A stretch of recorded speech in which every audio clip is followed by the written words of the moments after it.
There are icebergs drifting past us, giant snowy mountains, and whales everywhere. Welcome to Antarctica.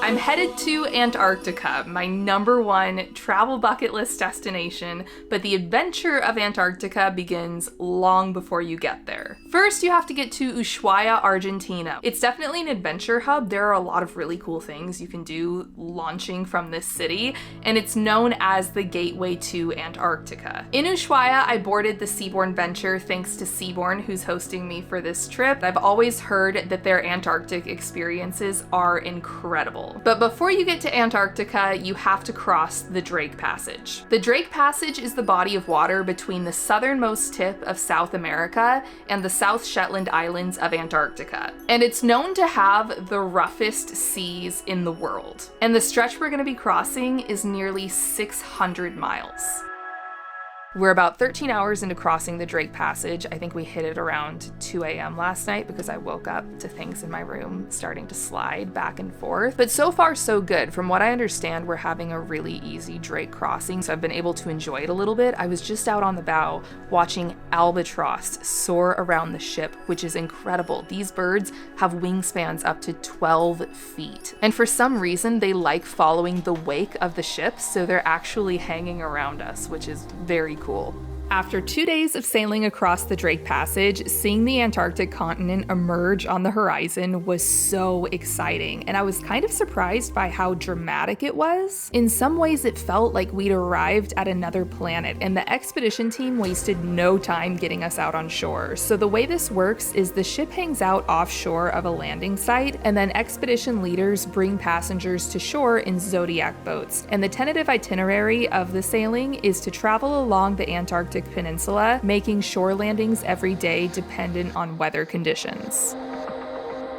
The thing I was most excited about for this trip was the wildlife, especially penguins, because Antarctica is home to some of the largest penguin colonies in the world, and it did not disappoint. Every single shore landing had penguins. We saw all different types. We saw chinstrap penguins, which are named for the obvious. We saw Adelie penguins, and then the most common penguin we saw was the Gentoo, and there were so many special moments. Like, one landing was at this incredible spot called Brown Bluff, where these snowy cliffs hung over a beach and there were penguins everywhere. And this young Gentoo penguin was napping with a tuft of feathers in its beak. I didn't realize penguins napped like this, and it's one of the most precious things I've ever seen. We also saw lots of chicks, even some twins. I was giddy getting this shot. And do you see this? This is a baby penguin butt with this little nubby tail. I mean, it was all just magical. Something I didn't realize is that while adult penguins swim, it's important for babies to stay dry because their feathers aren't waterproof. And that's one of the biggest survival challenges for parents, especially when they get an unusually wet season, because they not only need to find a dry place to build their nest, but once the baby is born, they need to keep it covered from rain and snow. Penguins are really social animals, and it's fascinating to watch them interact with each other, but as cute as they are as babies, they go through a really awkward phase growing up. I mean, you think you had some bad looks in your teenage years? Look at this guy. And then you have this one whose parent is trying to groom it, and it's running away like, stop, you're embarrassing me. They also create what's known as penguin highways, which are dedicated trails that you can see them all walking on in a line.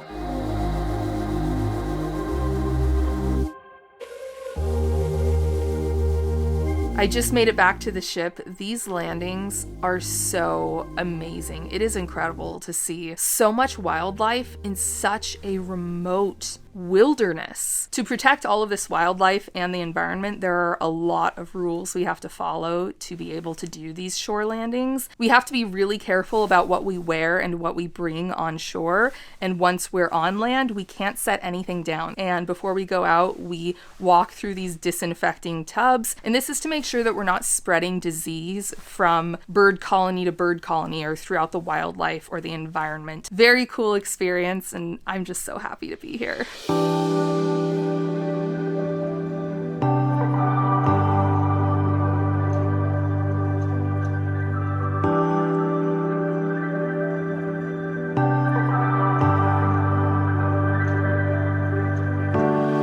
The most magical thing is happening right now. We're sailing in this area where we're surrounded by giant icebergs and mountains, and it's snowing the lightest, fluffiest snowflakes, and we're surrounded by whales. They're in every direction. I couldn't have dreamed up a more beautiful setting. With such incredible conditions around us, the expedition team prepared the Zodiacs and got us out on the water, and this afternoon was probably my favorite of the entire trip. We sat on this water that was like glass, in the fog, in the snow, while humpback whales surfaced all around us. This was the most ethereal experience of my life. The camera can't even do it justice.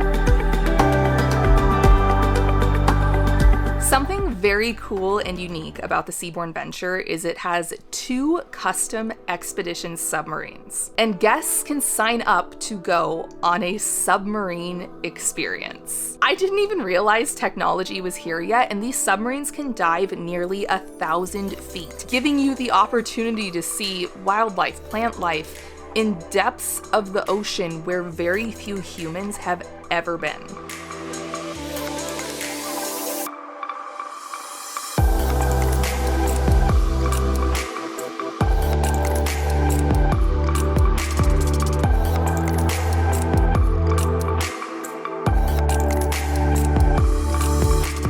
Another excursion available on this sailing is kayaking. Early one morning, I went out with the expedition team to kayak among icebergs. And before this trip, I'd never considered cold weather climates for kayaking, but it was such a cool experience. Oh my gosh.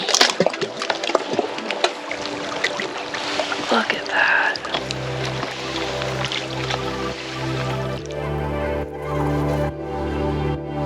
It's another beautiful day in Antarctica, and today we're doing something a little different. We're stopping in Port Lockroy, which has the world's southernmost post office. And apparently there's a little gift shop there where you can buy postcards and postage and mail letters.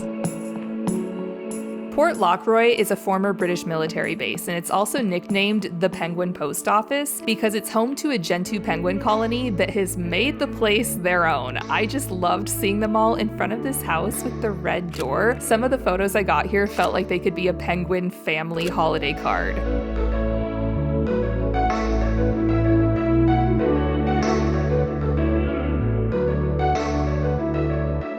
This afternoon, we're sailing through the Le Maire Channel, which is known to be absolutely beautiful because it's a very narrow channel with steep, snowy cliffs on either side. The Le Maire Channel is nearly 7 miles long, and as if it wasn't special enough on its own, a lone orca showed up and swam alongside the ship as we sailed through.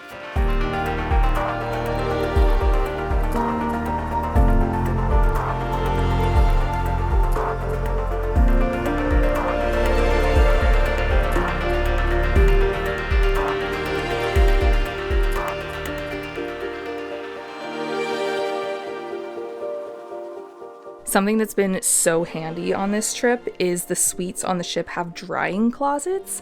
So when I get back from excursions, I can hang all of my wet stuff up in here, like my gloves and beanie, turn the radiator on here in the back, and everything gets so toasty and dry. The Seabourn Venture is a luxury expedition ship designed for diverse polar environments, and you can see this reflected throughout. The interior design is so beautiful. There are maps and explorer-themed touches all around the ship. There's the bow lounge that has screens with navigational charts and weather forecasts and the ship's location. This is one of my favorite spots on the ship. It's also a great place to watch for wildlife. There are mudrooms where every passenger gets a personal locker to keep excursion boots and other gear. There's a gorgeous sauna, which was amazing for warming up after returning from shore. There are lots of heated whirlpools and a swimming pool, which are perfect for taking in the scenery while sailing. And of course, there are so many restaurants and dining options to choose from. I think my favorite was sushi in the club, but you will never go hungry on this ship. And the suites are super spacious with balconies, walk-in closets, and full-size bathrooms. Today in Antarctica, we are sailing into an active volcano. We've made it to Deception Island, which is the caldera of the volcano. I believe it last erupted in 1970, and they do monitor it to see how active it is, and apparently it's low risk right now. However, the ship has informed us that there is an emergency plan in place if the volcano erupts today.